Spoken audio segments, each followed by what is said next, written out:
Apps can do a lot of cool things. You could order dinner, gamble on your favorite team, and track your health. You could even get a mortgage. One click and you can be approved.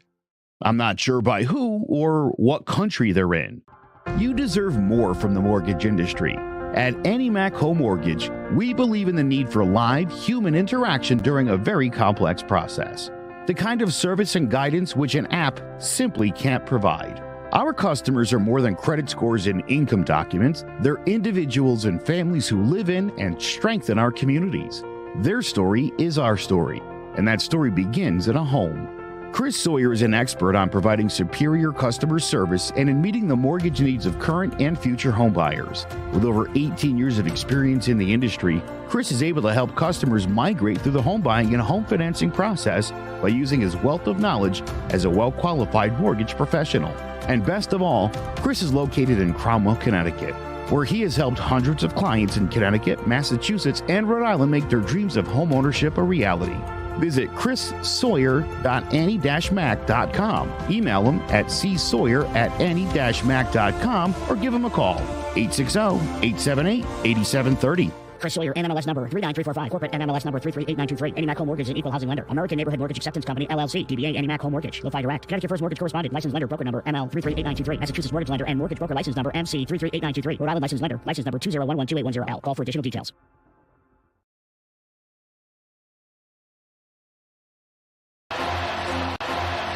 Jones on first. Jones on first down. Wide open, it's Barkley. And Saquon Barkley will take it into the end zone. Your best ability is availability. Saquon Barkley, he's great when he's on the field. But the problem is, since 2018, he hasn't been healthy for this team. Look at this. They lob it to him. He taps it in off the glass. How about that? Porter Moser, I think right now is the best coach in college basketball, hands down. Fins 2 for 3. He's done his part. Pitch is drilled to deep right field toward the pole, and it is gone. They don't mind not being what they were in the 90s as the best organization in baseball, because the Yankees aren't even close to the best organization in baseball. They're trying to be the Rays, and the Rays do this for a reason. Like, you're the Yankees.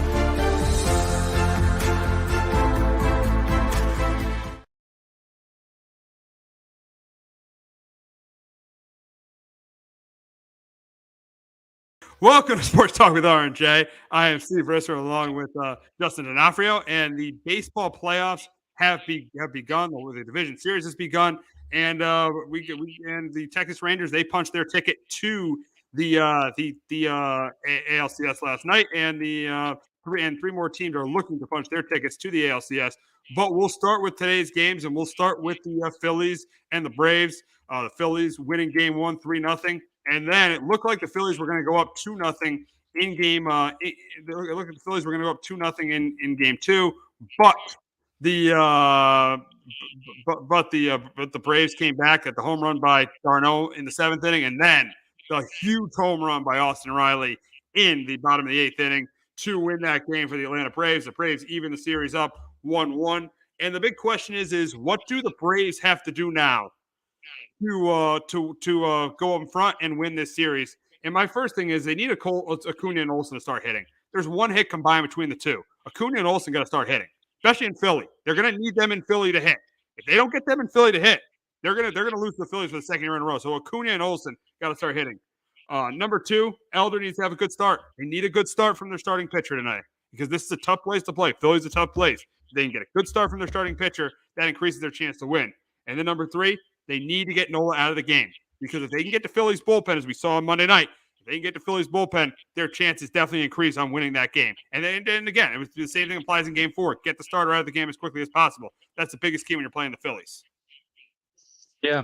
Number 1 for me, Acuna, Michael Harris, Matt Olson got to get going. I know, Michael Harris and Acuna are both batting over 300 against Aaron Nola. They've been very successful against them. They've seen them multiple times playing the same division. So, they need those guys to get going. Acuna, going to be the National League MVP. They need him to start getting going at top of that lineup because of his speed threat as well. He could steal a base and, being on second with nobody out with that top of the lineup. So, because the Braves scored so many runs in the first inning.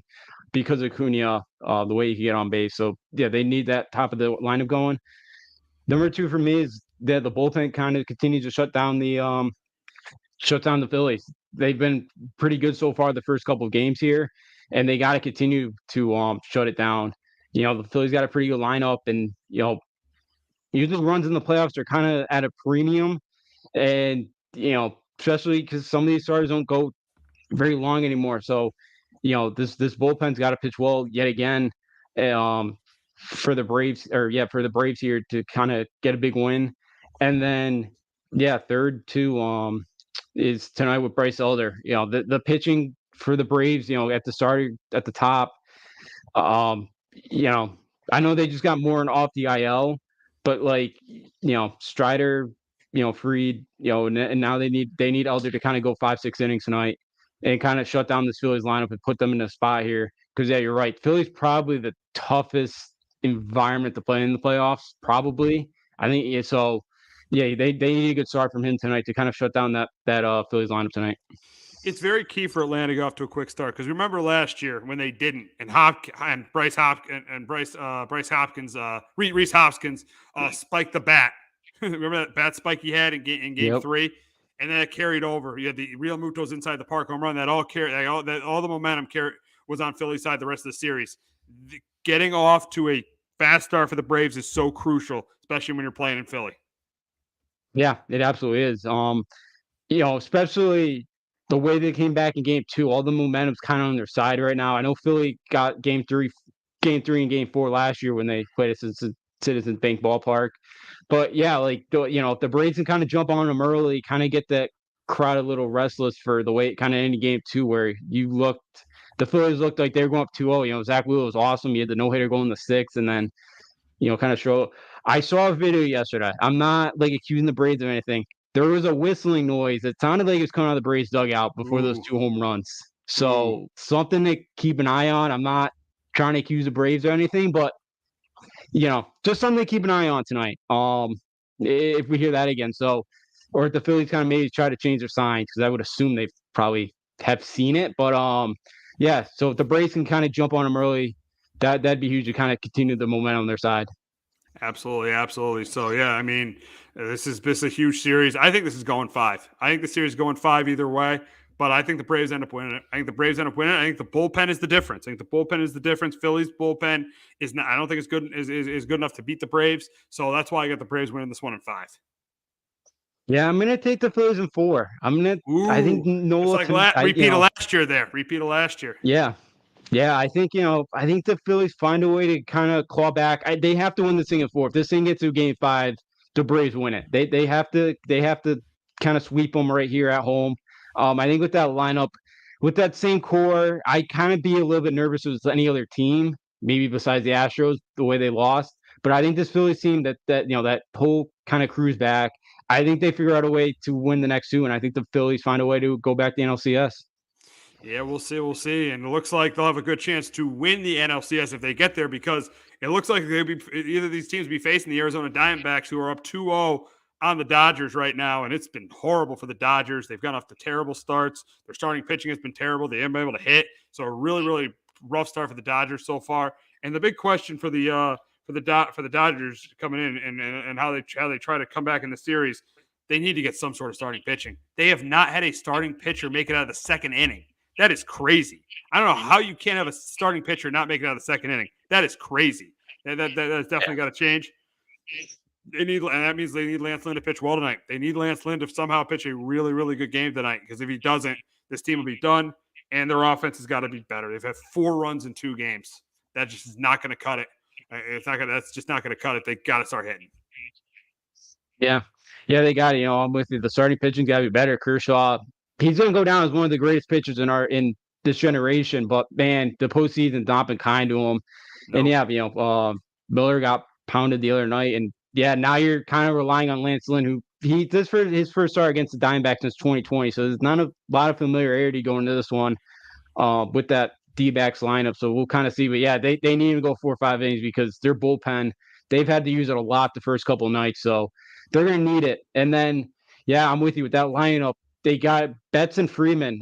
Those are the 2 guys who, are probably going to finish second and third in MVP voting in the league, and they have to capitalize tonight when they get guys on top of the order. They got to kind of set the tone tonight. They're facing a guy who's going for the D-backs. He gave up the most home runs in the league with 44. So I could see this thing being a slugfest tonight, and I would have that the D-backs have been red hot.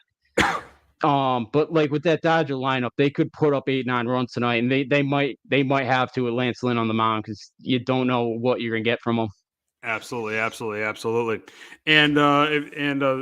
thing for the Diamondbacks is for them to win this series, they gotta continue to get off to good starts. They've outscored the Dodgers 8-0 in the first innings. They just got to continue to get off to hot starts. That's a big key for the D-backs. And also, they got to continue to get good starts. They got good starts from their top two guys, Kelly and Gallen, in games 1 and 2. Now, who knows what kind of start they're going to get tonight, but they continue to get good starting pitching. They continue to get off to quick starts. They're winning this thing tonight. They're closing this thing out tonight at home. Yeah, absolutely. They got a great chance. Their starting pitch has been really good. And I'm for my two keys to the D-backs is number one. I'm same page as you. Continue to get off to a fast start. Corbin Carroll's batted .500 so far in the postseason. Their lineup has been really, really good. A lot of those young guys have hit the ball really well. They had really good at bats against Kershaw, and then Tommy Phant's had a really nice postseason as well. So the D-backs get out to an early start tonight. Put a lot of pressure there on the Dodgers to have to come back and beat you. You're in a good shape. And for my second one, the bullpen, that's kind of been their big weakness all year was, how they could kind of get outs late in the game. And their bullpen so far in the postseason has been really, really good. Castro's kind of been the only one that's kind of given up really a couple runs for him. But, he's the only one. Seawall's pitched really well. Everybody else, Ryan Thompson, the former Ray, has been really good in the back end there in that bullpen for him. So the D-backs again, Font's probably not going long tonight. I would have, I think the Dodgers hit him pretty well this year. So they're probably going to need their bullpen tonight to get them like 15 outs or so, or maybe even some more. So their bullpen's got to be locked down yet again. Absolutely, without a doubt. Without a doubt, the bullpen's got to be locked. Yeah, the bullpen's got to be locked down, and they just continue to get off to good starts and continue to have good starting pitching. They should be fine. And I got to win it tonight. I think they sweep them, and I think they end the Dodgers season tonight. Justin, you got them sweeping tonight?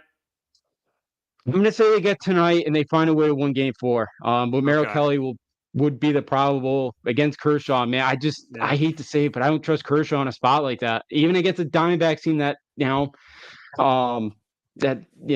has found only had 84 wins. I think Diamondbacks find a way tomorrow night to get it done in 4 games. Yeah, it could be crazy. It'd be the second time I think the Dodgers have won over 100 games, and they've exited in the first round if they lose this series. So to an NL West team too. Last year was to the Padres. This year will be to the Diamondbacks. So should be interesting to see what happens there. But we'll move on to the AL and talk about the Astros and the Twins. The Astros won yesterday 9-1 to go up 2-1 on the Twins. And the biggest thing the Astros got to do to get to their 7th consecutive ALCS, it'd be a battle of Texas if they face the Rangers. It'd be their 7th straight ALCS. What they'd have to do is Abreu and Alvarez, they got to continue to hit home runs. You saw Jordan Alvarez with those 2 home runs. He's hitting like 500 in this series. He's been red hot. He hit those 2 home runs in Game 1. And Jose Abreu with 2 home runs yesterday. And then when he hit that home run off Sonny Gray, that pretty much did it. To me, that pretty much did it. When he hit that 3-run home run off Sonny Gray, he had the crowd going crazy in Minnesota.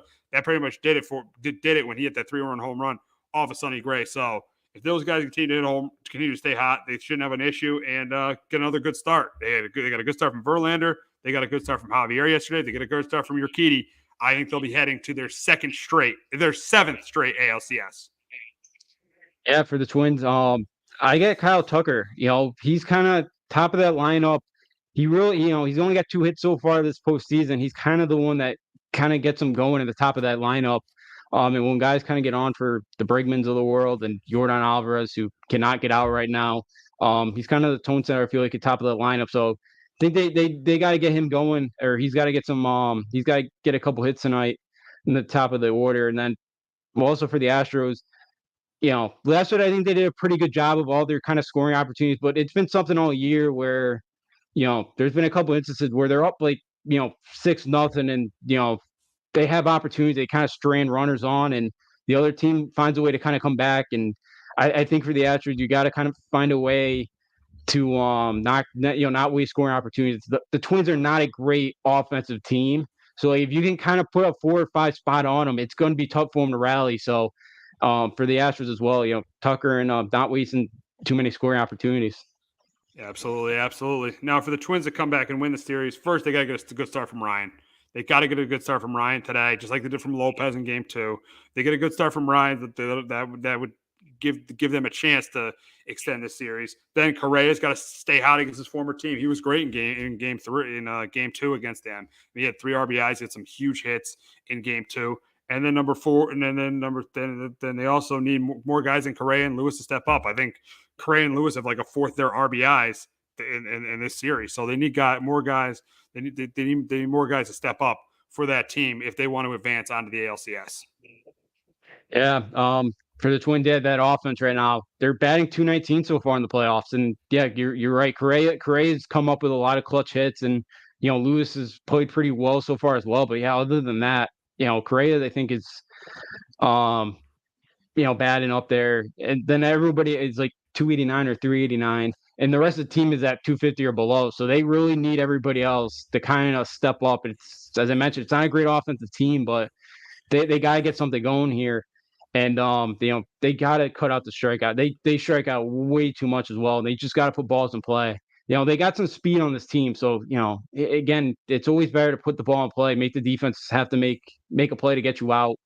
And then, my second one, too, is stop pitching to Yordan Alvarez when you don't have to.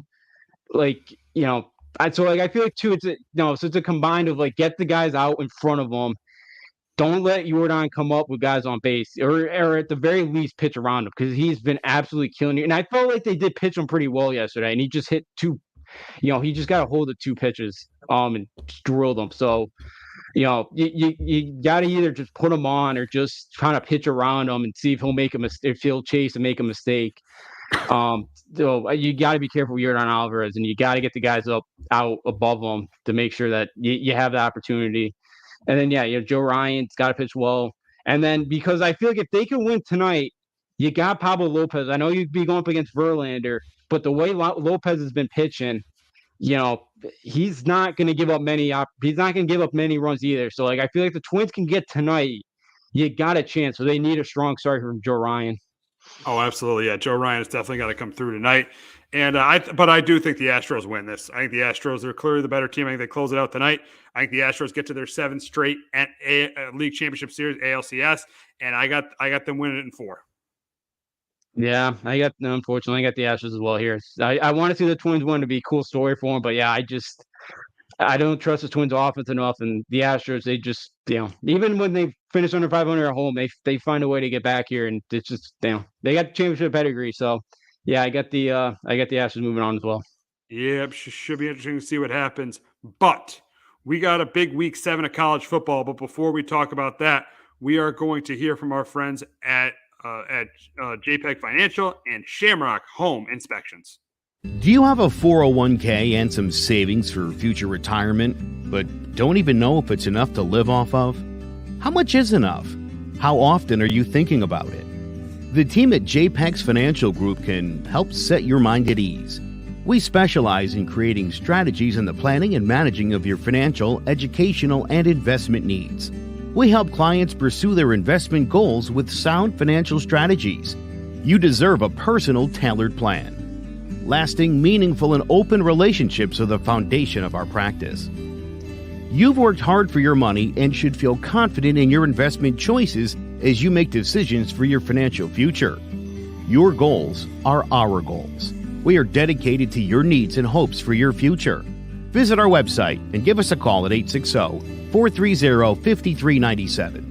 Securities offered through Raymond James Financial Services, Inc., member FINRA, SIPC. Investment advisory services offered through Raymond James Financial Services Advisors, Inc. JPEG's Financial Group, LLC is not a registered broker-dealer and is independent of Raymond James Financial Services. JPEG's Financial Group is located at 78 Eastern Boulevard, Glastonbury, Connecticut.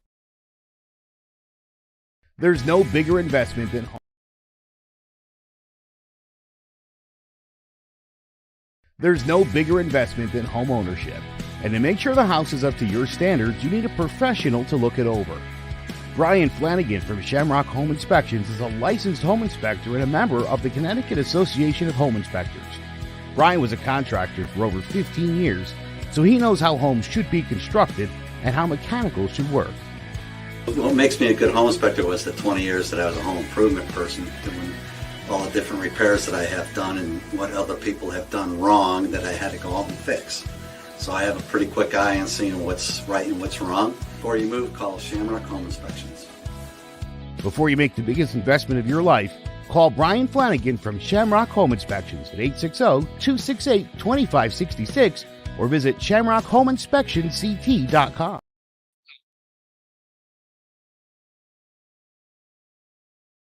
And we start with two Heisman Trophy frontrunners. We got Bo Nix against Michael Penix Jr. in the big game. We got number 8 Oregon facing off number 7 Washington, and this should be a up and down the field. Both these teams should go up and down the field. I don't think anyone's going to stop one of them. But I gotta go with the home team here. I'm going to go with Washington to stay undefeated. I'm going with Penix to stay undefeated to beat Oregon 38-34. But Justin, can Bo Nix keep Oregon undefeated?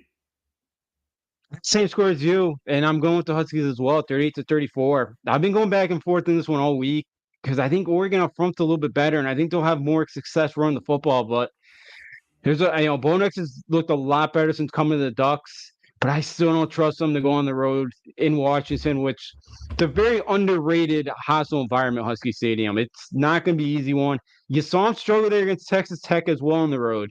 And I think Washington, they got the 3 best best trio of wide receivers in the country with McMillan, Polk, and Polk and McMillan should be coming back this week. They've been banged up the last couple of weeks, but they should be both to go. And DeBoer is such an awesome coach. He's so underrated.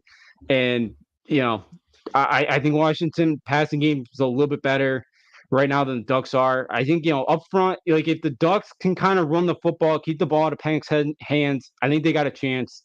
But I'm going to take Washington at home 38-34. And this is actually, I saw the first time since 2004 that there's a Pac-12 game between 2 5-0 teams are better. So the first time since 2004, which is crazy to think about, that they haven't had a matchup like this in almost 20 years. So I'm going to take the Huskies at home.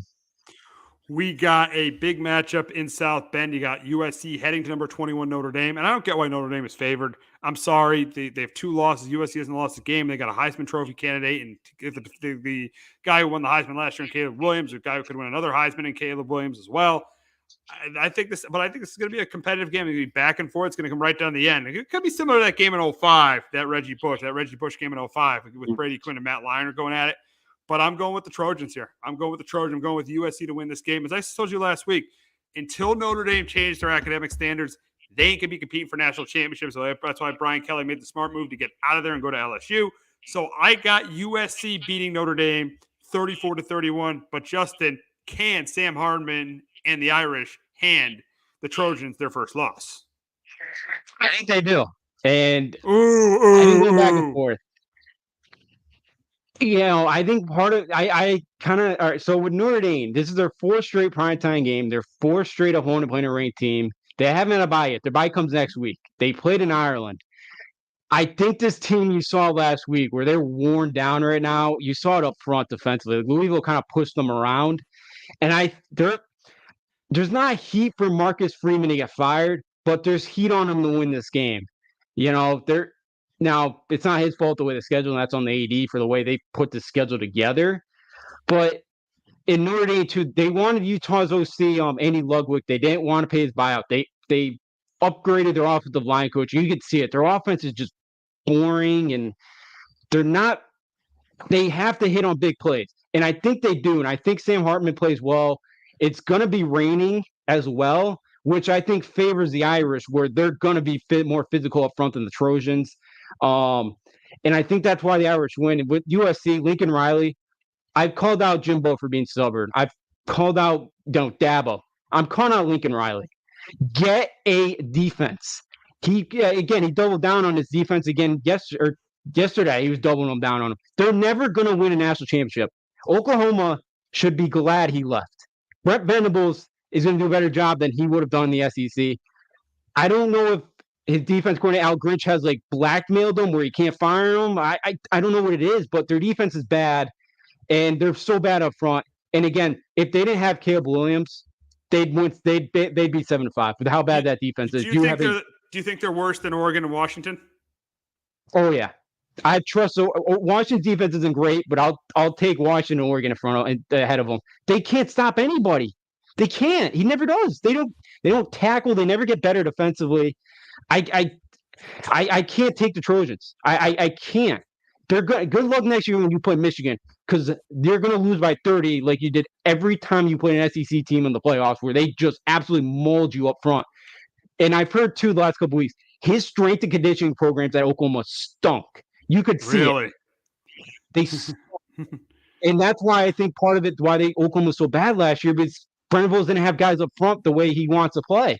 And I think it all makes sense. I know Oklahoma fans hated that he left, but I think in the long run it's going to be better, because Lincoln Riley, he messed up. You had a generational quarterback in Caleb Love, and you're going to mess it up because you can't get one stop. Yeah, it's funny. Like Kelly, that was the better mover. The funny thing is Notre Dame won't be as neither of these schools are going to be as good, but like Notre Dame won't be as good because Brian Kelly left, and Oklahoma could be better because Lincoln Riley left. Shows you that Brian Kelly is definitely a better coach than Lincoln Riley.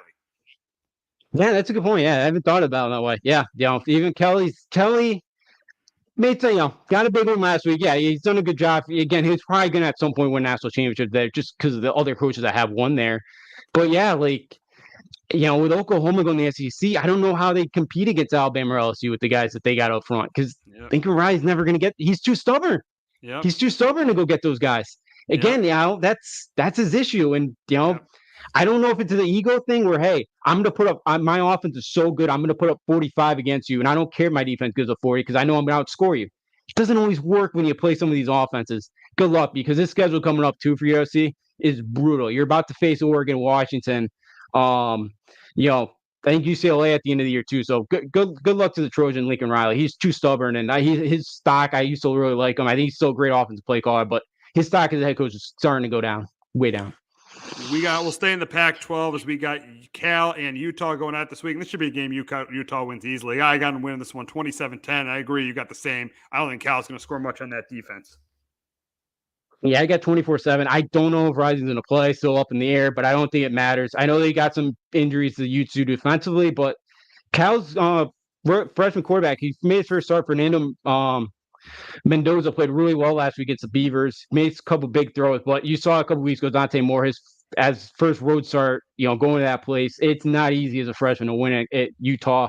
I think he's going to have a rough time this week. I think that Utah defense can do whatever they want. Cal will keep it interesting because their defense is pretty good. I still think, even the DJ tore them up through the air and a couple turnovers hurt them as well. But, I got Utah winning this by a couple scores. We got Tennessee and Texas A&M SEC matchup in Knoxville, and I think Tennessee wins this by 2 scores. A&M stays in it for the first half, but I think Tennessee pulls away. I think Tennessee's got the better quarterback. He really didn't play well against Florida. They got the better quarterback. I'm going with Tennessee over Texas A&M. But Justin, can Jimbo Fisher end Tennessee's playoff hopes? No, I got the Vols as well. 38-28. Tennessee's going to have a lot of success throwing the ball against the secondary of A&M. Jalen Milroe played really well, and he had some big plays last week. I think Joe Milton's going to be able to have that success as well. And then Tennessee should get their kind of captain back at their center, Cade Mays. He should be back under center. He's kind of the big anchor up front for him. Tennessee's offensive line's got to play well. A&M's going to try to get after Joe Milton in this one. But I like that Tennessee's defense is a little bit better than it was last year, and it has to be. Max Johnson is so bad at protecting the football, and he takes way too many big hits. He's got to learn to slide or just get down or get out of bounds. And I think A&M, again, just Jimbo, I told you when I picked A&M that I was going to regret it Saturday night, and I did. I regretted taking Jimbo. They should have won that game, but Jimbo. Absolutely. So I get the Vols at Neyland Stadium coming off a bye, getting ready for Alabama coming up soon. I got the Vols at home. Got Kansas against Oklahoma State, and I think this is a close competitive game. And I'm going with Oklahoma State. They forced a couple turnovers last week against Kansas State. I think they do the same thing as Kansas, and I got to win it 24-20. But Justin, can Kansas stay in the top 25? I think they do. I got the Jayhawks 28-23. I liked Oklahoma. I thought they ran the ball better last week.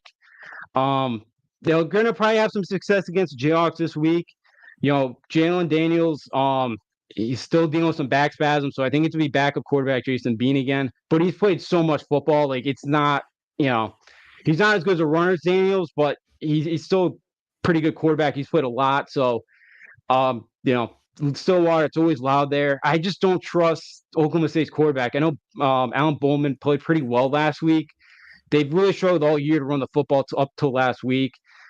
Kansas defense isn't great, but I'm going to take Kansas still on the road, 28-23, to do enough. And I think Devin Neal, the Kansas running back, one of the better ones in the conference. I think he does enough on the ground here to knock off the Cowboys.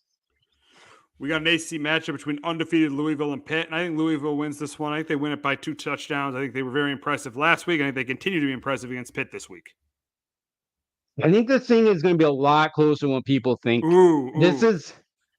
I get 24-21 Louisville. This is one of those kind of letdown spots here for the Cardinal. You just got that big one. That was probably one of the biggest wins since Lamar Jackson was still playing at Louisville. Pittsburgh is bad this year, but this is usually a spot where Pat Narduzzi's teams play pretty well.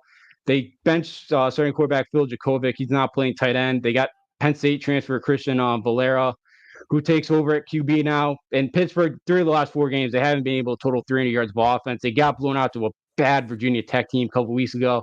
They're coming off the bye. I expect Narduzzi to have these guys fired up this week, play hard. And I feel like it's just one of those letdown spots for Louisville where they find a way to win.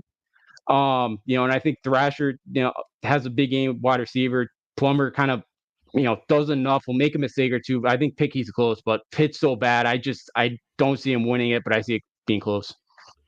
We got Arizona and Washington State this Sunday, and I think Washington State wins this by about 10 points. I think 31-21. I think Cam Ward plays pretty well. I know Arizona played USC tough, but I think Washington State's defense is a little bit better. I got Washington State winning at 31-20, but could Arizona ruin Washington State's playoff hopes?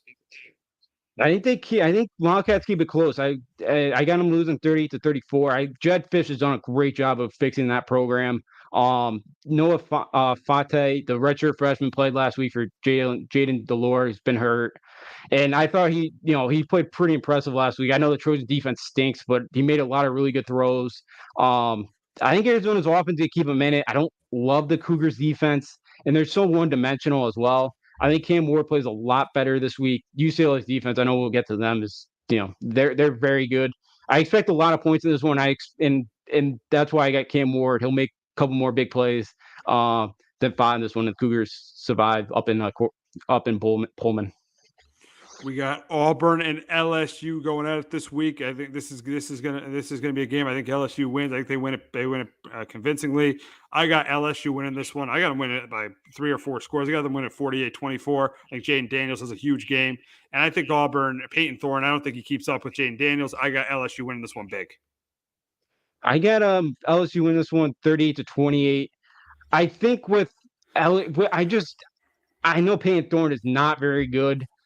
But I can't see this LSU defense can't stop anybody. That I think Thorne actually plays pretty well and keeps them in it. And I think they're gonna have success in the ground game because they can't. LSU's such a bad tackling team, and they moved kind of Harold Perkins all over the place last week. They dropped them back into the coverage. Auburn up front's pretty good. Like they gotta contain Jaden Daniels.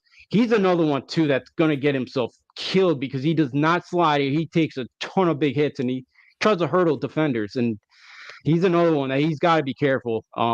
He's going to get himself killed out there. But I think him and Malik Neighbors have a big day offensively. But I can't trust LSU's defense. I think Auburn keeps this thing close for a while. But yeah, at some point, Thorne just cannot make enough plays, and LSU does win by 2 scores. We got Miami and we got North Carolina. This is an ACC matchup. Miami looked a heartbreaker last week to Georgia Tech. And you got UNC was undefeated. And I think UNC wins this game by 17. I got them winning 41-24. I think Drake May is a huge game. I think they stay undefeated.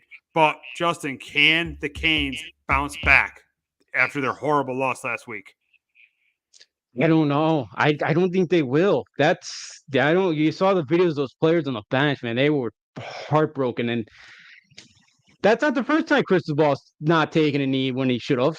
Yeah, you remember that Oregon Stanford game a couple years ago? They fumbled it on the to third and remember 2. it. Oh, really? Third and 2, fumbled. Stanford got in field goal range, kicked the field goal, and then beat them in OT a couple years ago. So not the first time. He wanted that running back to get 100 yards. That's why he did it, I guess. That's But ridiculous. That's absurd. yeah. So even though he called out the running back saying we teach two hands on the football, but that's his own that's on the coach there, Cristobal, horrible. That's why I've never liked Mario Cristobal. Just horrible in those spots. Great recruiter, can't coach in a tight spot. Just can't. Never has, never will. But Drake May is going to play really well against the Miami defense. I really like Miami. I think they have a ton of talent. Like if they did not play well last week, but this Miami team's got a ton of talent. Like I wouldn't be shocked they win. I don't know how they bounce back though. But May played really well. Their defense has looked a lot better. Syracuse is so banged up that they throttled them last week. I got Drake May continuing to play well. Van Dyke too's got to take care of the ball, and I felt like you have to scheme things up for Van Dyke. Like Georgia Tech played a lot of zone, and there wasn't a lot of open spots, and he was trying to force the ball in there. He just wasn't very patient, and that led to some mistakes. So I wonder if that's what defensive coordinator Gene Chizik tries to kind of pull out this week. All right, I got an SEC matchup in Lexington as Missouri travels to Kentucky. Pretty much an elimination game with both these teams having one loss. And I'm going to go with Missouri here. I'm going to go with Brady. I'm going to go with Cook over Devin Leary. I did not like the way Kentucky played at all against Georgia. I got Missouri winning this one 27-20. But Justin, can the Wildcats end Missouri's playoff hopes? Yeah, I got Missouri as well. I got them 28-21. I think again, Missouri should have won that game. Just a couple mistakes there in the second half kind of cost them there. Gave up a couple sacks. Mark Stoops is not – unfortunately for Mark Stoops, it's kind of turned up on him this week after the Georgia game, which is ridiculous because Kentucky football has always been a dumpster fire. And, guess what happens when you have some expectations now? So there's a lot of pressure, I think. There shouldn't be, but I think there's some pressure on Kentucky to win this football game. I think Brady Cook plays well. I think Luther Burden bounces back and play well. Devin Leary, I just don't trust them in the passing game right now. And I think Missouri's defense plays a lot better this week. I think they kind of stack the box, make Devin Leary beat him through the air. And I think Missouri does enough on the road here to knock off the Wildcats. We got UCLA traveling to Oregon State, pretty much another elimination game. And I got Oregon State winning this one. I got them winning it by 10. I got Oregon State winning this game. I got them winning it 34-20. I think DJ has a huge day. I think that UCLA can't keep up with them. So I got Oregon State staying a one-loss team, beating UCLA 34-20. I'm going to go with the Bruins in this one. I got Wow. Yeah, my reason why is this is not Chip Kelly's Oregon defense. Here, it's so good. I think they're the best defense in the Pac-12. If you right now, because Utah isn't healthy defensively, I'd take UCLA over Utah right now defensively. Really? Wow. They're that good up front. They stopped Cam Ward on like 215 yards last week passing. Like they shut him down. And actually, the D coordinator that's turned this around is DeAnthony Lee, who's the former NFL coach, Anthony Lee's son. He's done an awesome job so far with this defense. DJ probably played his second best game of his college career outside that Notre Dame game a couple years ago when Trevor Lawrence had COVID. But Oregon State secondary is not very good. Dante Moore's a very talented freshman. He's going to make his mistakes, but he's going to be very good under Chip Kelly. And Oregon State, they can only run they're great at running the football. I think UCLA up front kind of slows them down enough. I think you're going to see a lot of DJ trying to run the football in this one. I think UCLA slows it down enough, and I'll take the Bruins defense to get a stop late in the game, and the Bruins go on the road to take down the Beavers. All right, we'll wrap up talking about NC State and Duke. I think with Riley Leonard being questionable, I'm going to go with NC State in the upset. I got them upsetting them 20-17 and giving Duke their second loss of the season. Yeah, I'm going with the Blue Devils. I hate picking them, but I don't really like the way NC State's played this year. MJ Morris played a little bit better last week, starting over Brendan Armstrong. But for Duke, Malik Balin making his first start. Duke really likes to run the football. NC State's pretty stout, stopping the run. But at home, I like Duke's defense to turn the Wolfpack over. The last two games, the Wolfpack have 6 turnovers. They'll turn over Duke, but they make so many mistakes. NC State does offensively at times that At home, I got the Duke Blue Devils taking down the Wolfpack 23-17. All righty, that's going to wrap it up on Sports Talk with R&J. For Justin D'Onofrio, I'm Steve Risser. We'll be back here next week talking about Week 7 of the NFL season, the League Championship Series, and Week 8 of the college football season. Have a great weekend, everyone. Jones on first down, wide open, it's Barkley. And Saquon Barkley will take it into the end zone. Your best ability is availability. Saquon Barkley, he's great when he's on the field, but the problem is since 2018, he hasn't been healthy for this team. Look at this. They lob it to him. He taps it in off the glass. How about that? Porter Moser, I think right now is the best coach of college basketball, hands down. Fins 2 for 3. He's done his part. Pitch is drilled to deep right field toward the pole, and it is gone. They don't mind not being what they were in the 90s as the best organization in baseball, because the Yankees are not. They're even close to the best organization in baseball. You're trying to be the Rays, and the Rays do this for a reason. Like, you're the Yankees.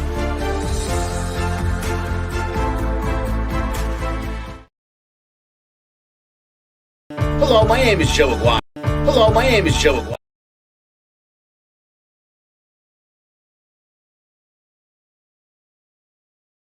Hello, my name is Joe Aguirre. I'm the president of Clovercrest Media Group. And here at CMG, we have a wide variety of podcasts, including sports shows like Keys to the City, The Roll Call, Throwing Jabs, All Four Downs, and Jawing About the G-Men. And great true crime shows like Sticky Week, Crimes and Consequences, Ivy League Murders, and Bird, the unsolved murder of David Eichmann. You can find all these podcasts and so much more by visiting clovercrestmedia.com.